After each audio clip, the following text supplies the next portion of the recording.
और फिर ऐसे ही एक दिन तुम्हारी बेस्ट फ्रेंड की शादी हो जाएगी। वो लंबे लंबे कॉल्स थोड़े छोटे हो जाएंगे। अब वो तुमसे मिलने के लिए किसी और से इजाजत लेके आएंगे।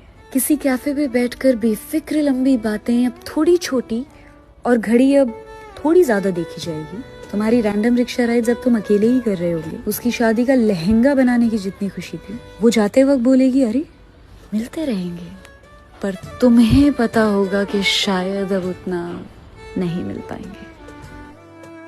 अब की बार वो तुमसे मिलने आएगी तो तुम्हें थोड़ी मैच्योर सी लगेगी, क्योंकि अपना बचपना वो माँ के घर छोड़ के ही चली जाएगी। अब तो उसके दुपट्टे से बड़ी उसकी जिम्मेदारी साथ आएगी। अब वो खाना ऑर्डर करते वक्त इतने नखरे कहाँ दिखाएगी। अब वो अपने मसलों में इतनी उलझी होगी कि बेवजह किसी ट्रिप पे निकल जाने के प्लान्स अब वो नहीं बनाएगी। और फिर एक दिन ऐसे ही तुम्हारी बेस्ट फ्रेंड